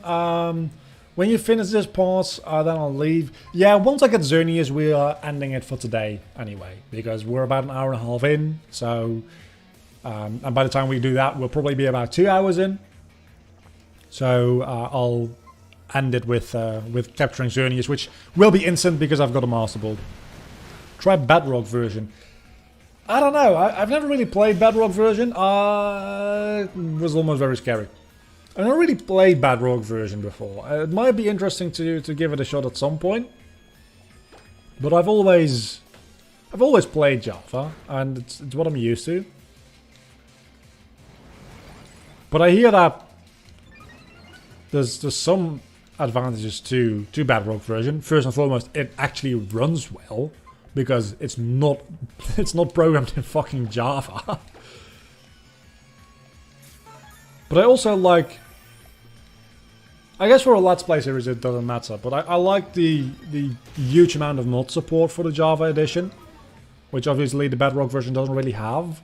But if I'm doing a vanilla Let's Play, that is not really a factor, I suppose. So maybe I'll try that at some point, but there's only so many, like, there's minutes, hours in a day, and only so many videos that can realistically, consistently go up on the channel. So maybe I'll look into some more Minecraft if I don't have any other ideas after Harry Potter. And that also depends on how Harry Potter does views-wise, because if Harry Potter does very well, I'll just go on to the second Harry Potter game.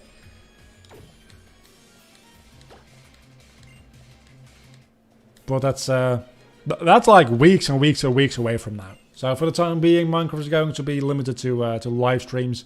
And it's going to be probably the same world that we played in for the Let's Play series. Because honestly, the Let's Play series was mostly the tedious part of Minecraft. The fun part of Minecraft starts right where that ended. Like, when you have beaten both the Wither and the Dragon, it's building time. And that's the fun part of Minecraft. So it will be a waste to just throw away that world.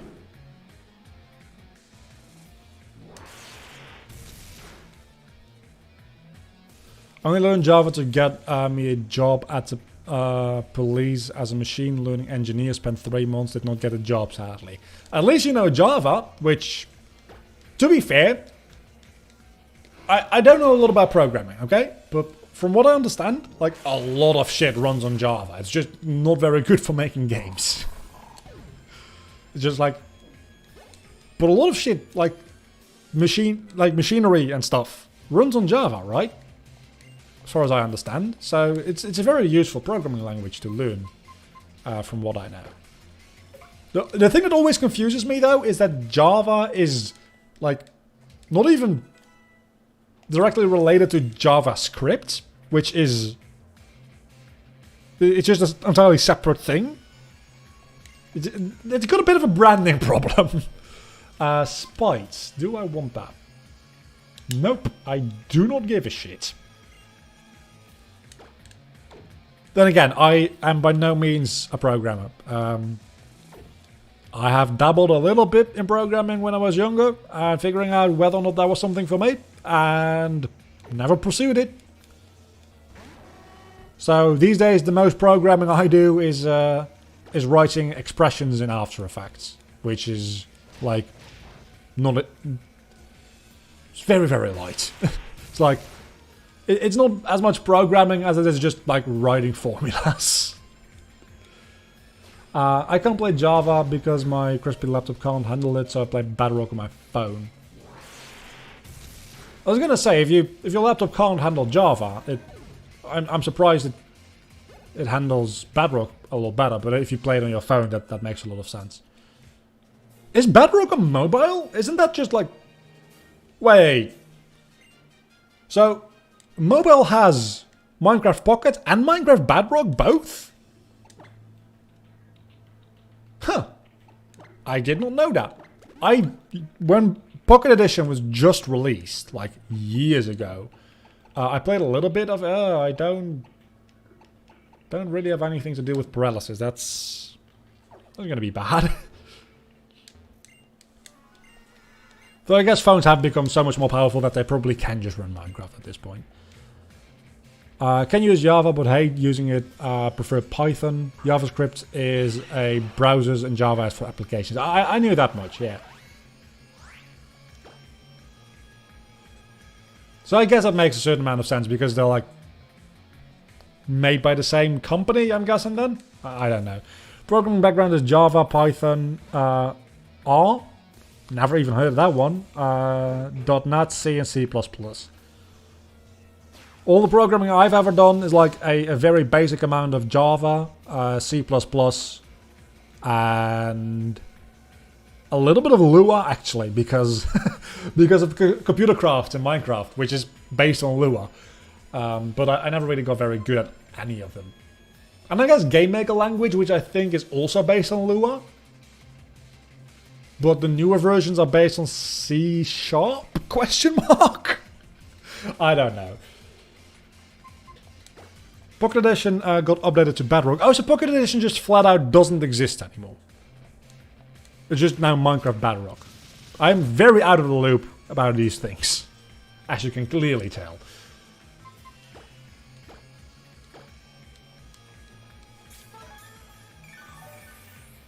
JavaScript was created in 1995? Are you kidding me? Wow. I didn't know it was that old.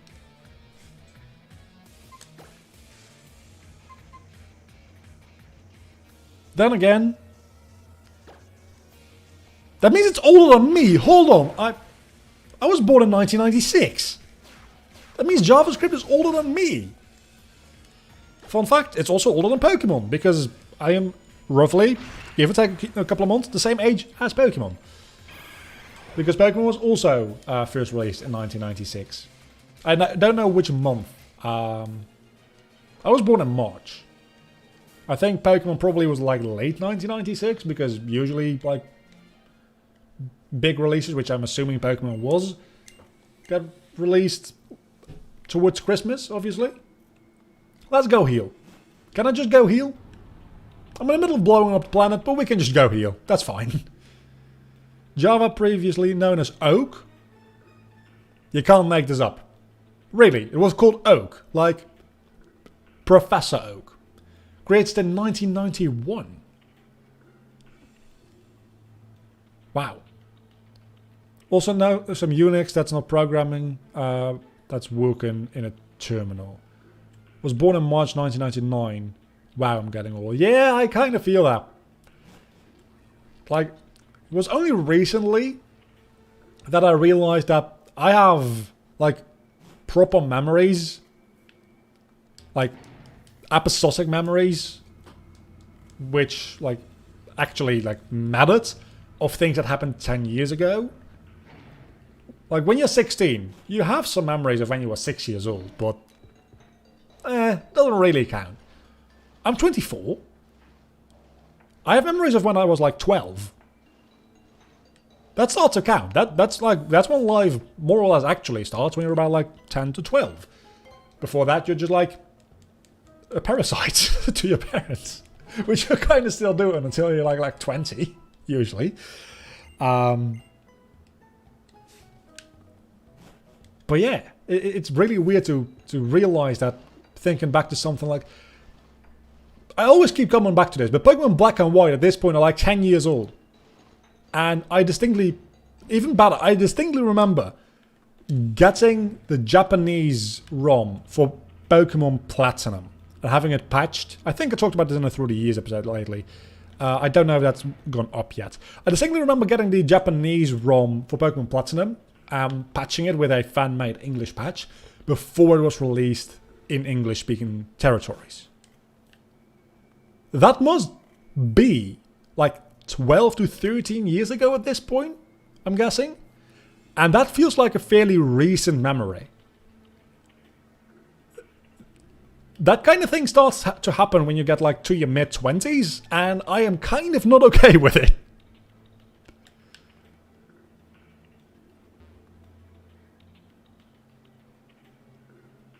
They are symbiotes, they do give joy to the parents.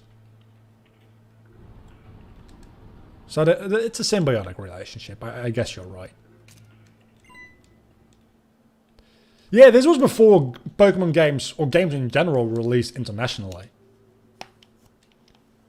I distinctly remember this game we're playing right now, actually, being the first international release, we probably should have put a Pokemon in the box because we're gonna get Xerneas on the team. Damn it.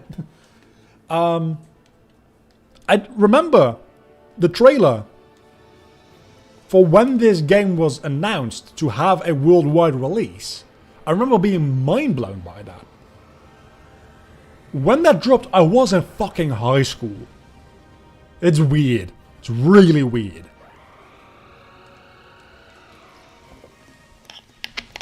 I also remember thinking, when that trailer dropped, we're like, okay, please, Pokemon, you gotta sell well to set the precedent, because I need Kingdom Hearts 3 to also have a worldwide release. And it did. More or less. It didn't take like half a year, at least. It was like a week between, right? And the DLC was worldwide release, anyway.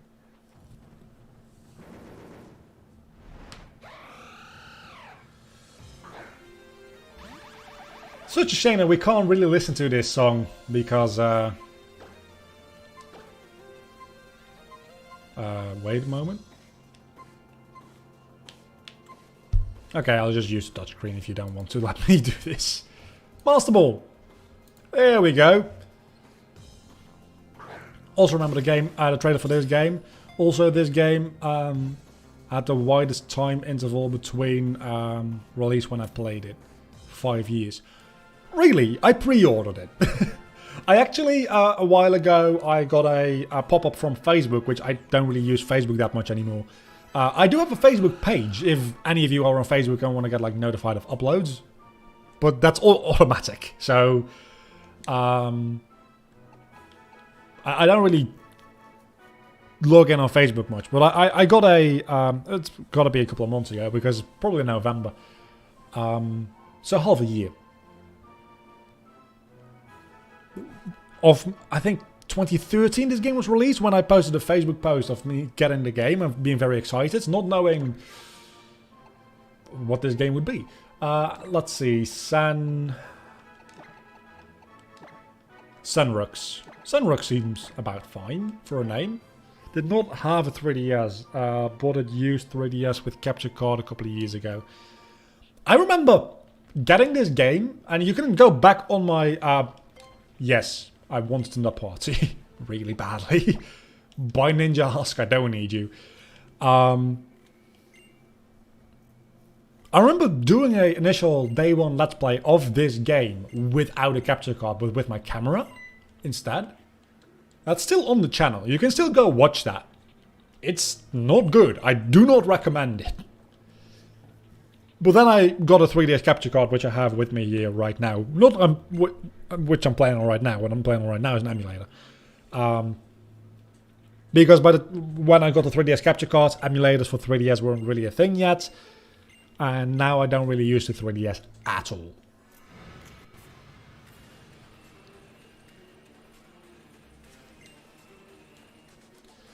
Okay, Team Flare Boss Lysander. Here we go. This is the third time we're fighting him today. And this time, we have a Xerneas. Which... okay, help me here. Fairy is it weak to fighting? How does any of this interact? Hold on a moment. Because if I can set up and sweep this motherfucker, I'd be very happy to. I just don't know how Xerneas is weak to fighting. Okay, so what you're saying is switch the fuck out. That's good to know. But then what? I guess Magnezone? Magnezone is my go-to Pokemon at this point. I'm really sad that Zone in 30 years didn't make it. Ah, you're also going to get set up, you son of a bitch. I'm not going to let you. You're going to die. That's probably going to hurt. That hurt a lot. Why is that super effective? Oh, because that's not a fighting type move. Okay, so I'll probably outspeed you now, which is fantastic. I only have 4 more Hyper Potions. I need more Hyper Potions before moving on to the next gym.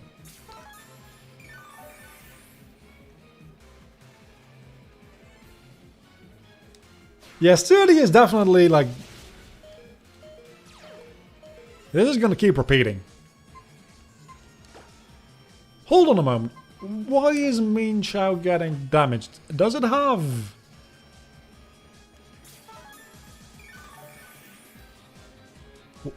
Why is it getting damaged? It is getting damaged, right? No, it's not. It just was at low HP. So, I should be able to outspeed it.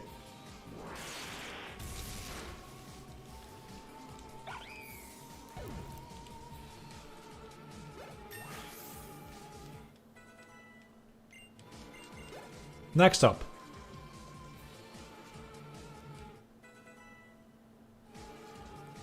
I'm not using shrooms at the moment.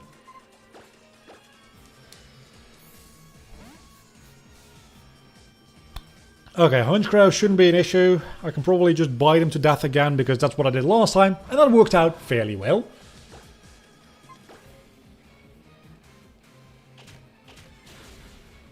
Yeah, as I said, that works out fairly well. Critical hit might have mattered in this case. Pyro. That's the issue. But we've got Sunrux now, so we'll be fine. Lucky this gen paralyzes a logic, not gen 7. Instead of 75, you get 50. I didn't even know they changed the reduction in gen 7. Furfuro is definitely... Furfuro is a boss. Furfuro is an absolute hero. You shouldn't have anything that can damage me, so let's do a Geomancy. I swear to God, if this kills me, I'm gonna be mad. It burned me!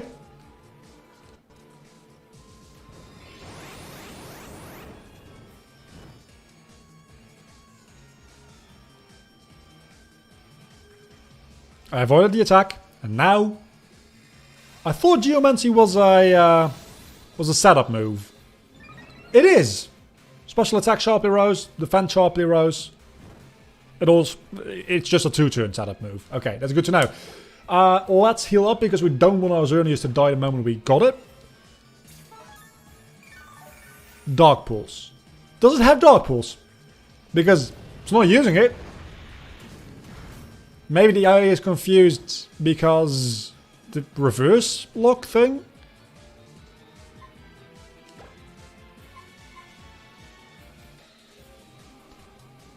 Otherwise you're locked in. Well, for that one turn, yeah.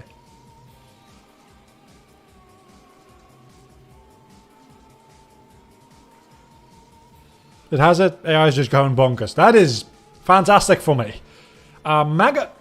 Is Megahorn super effective against fire types? Also, what are my special and physical stats like? Yeah, even if it's super effective, I think I'm just gonna go with the Stab Moonblast.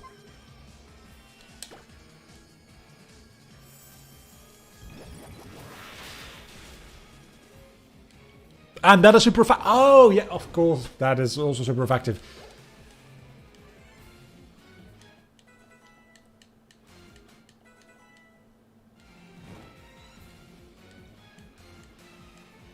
And then your last Pokemon is Gyarados, which I will be using. Mega Horn is the move, right? That one move against, because you're going to... that's going to be neutral. It's not going to be neutral. Shit.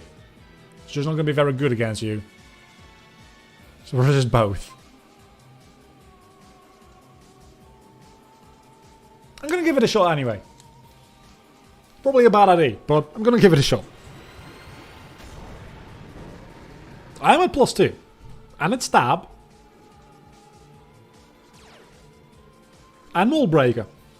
Doesn't really impact anything at all, but it happened. For a resisted move. Outrage? Oh, that's super effective now, isn't it? Fuck! At least you're locked into Outrage now. Which means you cannot hit Shedinja. Which isn't really going to help me because you don't have any status moves yet. Shit. That was a waste of a turn, wasn't it? No, it wasn't, because I can heal up Magnezone.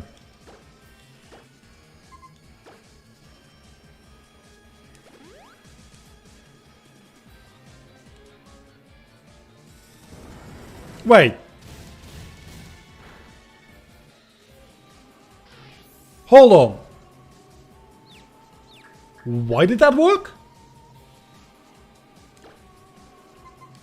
I'm sorry, what?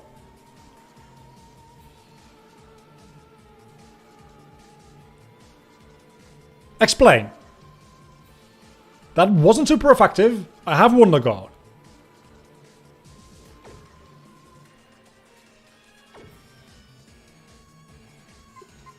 That's bullshit. Straight up bullshit. Mold Breaker. Oh, Mold Breaker. I said it's not going to matter. It mattered. Because of course it did. Why wouldn't it?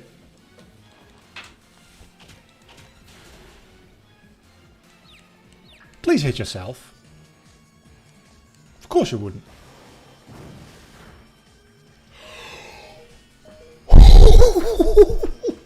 What? No.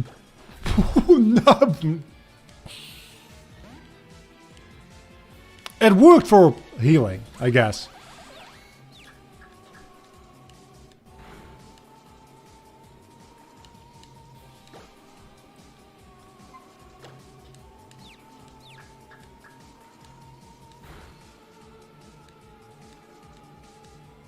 Furfuru survived. We're not done yet. And we won this fight. So, I mean, Xerneas dying is a real issue. Xerneas dying is a real issue. I was kind of banking on the fact that I would have a Xerneas on my team for the last part of this game. Now that I don't, I do think that we're going to be in trouble at the Elite Four. But, yeah. We made it all the way through here.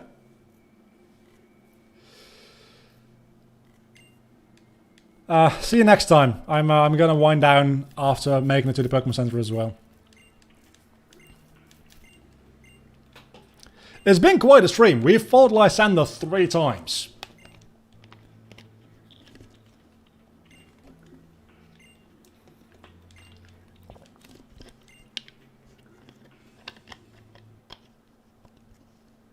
We have a cutscene to go through as well first.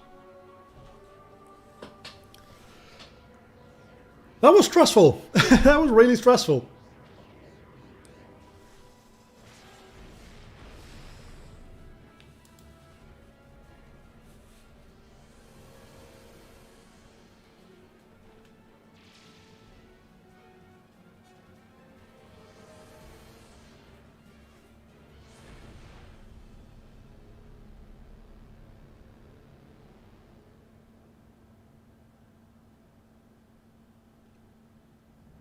Nothing happened. Other than... Oh, he commits Sudoku, that's right.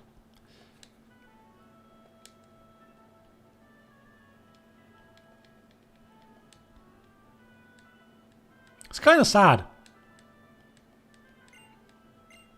This must be one of the only instances of a character actually dying in the Pokemon main series. Other than maybe the Giovanni suicide in Hard Gold Soul Silver. But other than that, does anybody actually ever die in a main series Pokemon game? Because Lysander definitely died. I don't know. Maybe this is the only confirmed death at any rate. The Giovanni thing is still a speculation, Pokemon theory, but the crash sound after he exits that cave, that wasn't played there for nothing. I am 100% on board with the idea that was the implication there, that Giovanni just like jumped down that waterfall and fucking died. Doesn't quite line up maybe with Ultra Sun and Ultra Moon. Anyway, we have 2 dead Pokemon again, Sunrux and Shedinja, because the universe doesn't want us to have good Pokemon apparently. And with the universe I mean my stupidity. Then again, we're only at 12 dead Pokemon and we're 7 gyms in, about to head to the 8th. So, for the time being, I guess we bring Ninjask and just the thing with the highest level? Nope, not the thing with the highest level. Tauros. And with that, we're going to end it here for today. It's been longer than I imagined, actually. I was imagining to do exactly this amount of content today. But I was, when I started this, I was feeling a little bit not very well. Had a bit of a headache, a bit of a stomach ache. And I figured, okay, let's just make a short stream, only do up till Xerneas. And then we just started and went and kept going and going and going. And now we're here. And it actually took us longer than 2 hours to do all of that. And we had 5 deaths. 5 things died today. And I think Furfru definitely is going to get its spot on this image. Because hell, Furfru deserves it.